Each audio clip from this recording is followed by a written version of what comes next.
Hi, this is David Swanson, Executive Director of World Beyond War, speaking from Charlottesville, Virginia, in the United States, on the topic of the future of peace and human rights in West Asia, submitted for the conference of that same name organized by Foda Sun.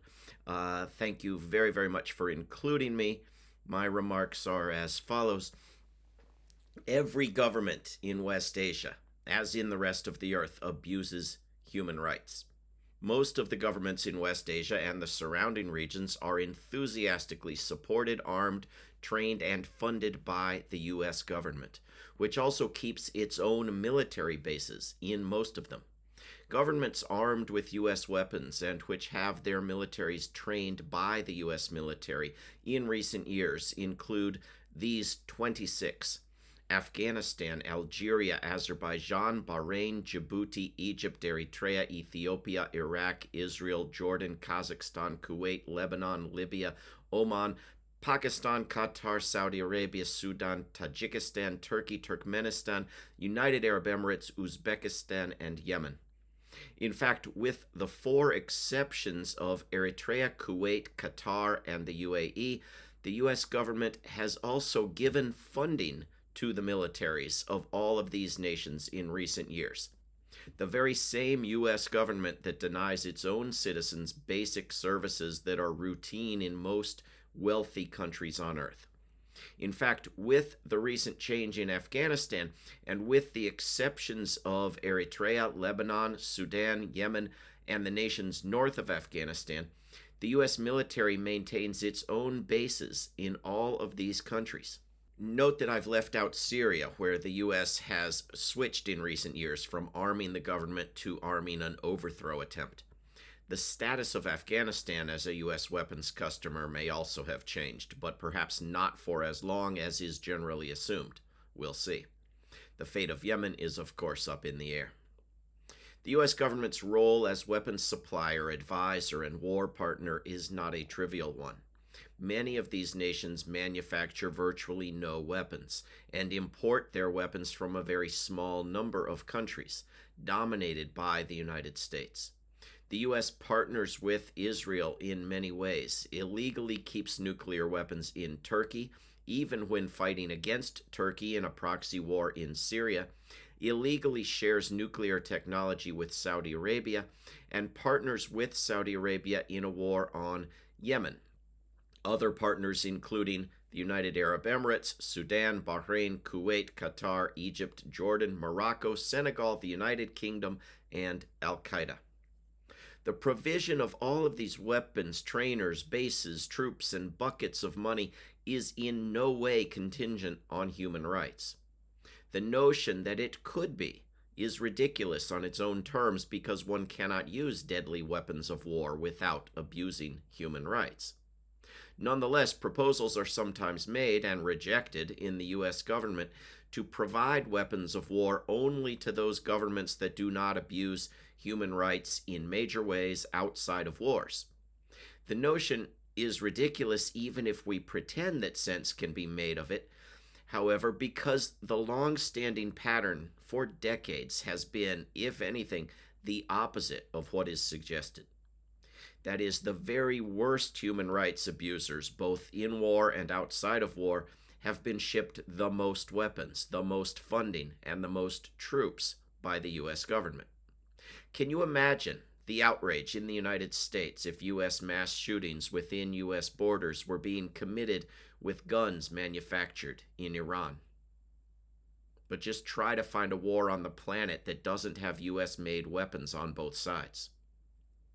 So there's something tragically laughable about the fact that in the United States, where I live, a very few West Asian governments are sometimes severely criticized for their human rights abuses. Those abuses exaggerated, and those exaggerated abuses used utterly nonsensically as justifications for military spending, including nuclear military spending, and for weapons sales, military deployments, illegal sanctions, illegal threats of war, and illegal wars. Of 39 nations currently facing lawless economic sanctions and blockades of one sort or another by the U.S. government, 11 of them are Afghanistan, Iran, Iraq, Kyrgyzstan, Lebanon, Libya, Palestine, Sudan, Syria, Tunisia, and Yemen. Some of the worst sanctions are imposed on Iran, also the nation in West Asia most lied about, demonized, and threatened with war. The lying about Iran has been so intense and long-lasting that not only the U.S. public in general, but even many U.S. academics view Iran as a top threat to the imaginary peace that they hallucinate has existed for the past 75 years. The lying has been so extreme that it has included planting nuclear bomb plans on Iran. Of course, the U.S. government opposes a nuclear-free zone in Western Asia on behalf of Israel and itself.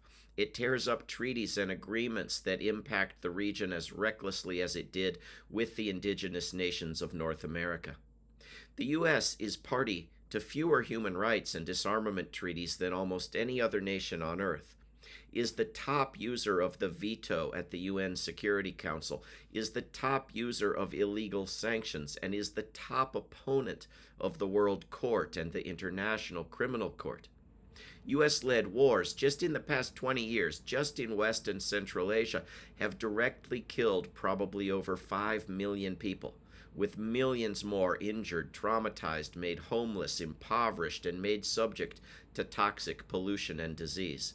So a rule-based order is not a bad idea if taken out of the hands of the U.S. government. The town drunk might nominate himself to teach a class on sobriety, but nobody would be obliged to attend. There was quite likely more actual democratic self-rule in some cities of West Asia 6,000 years ago, or even in various parts of North America in past millennia than in Washington, D.C. right now. I believe democracy and nonviolent activism are the best tools that can be recommended to anyone, including the people of West Asia, even though I live in a corrupt oligarchy. And despite the fact that the misrepresentatives making up the U.S. government talk about democracy so much.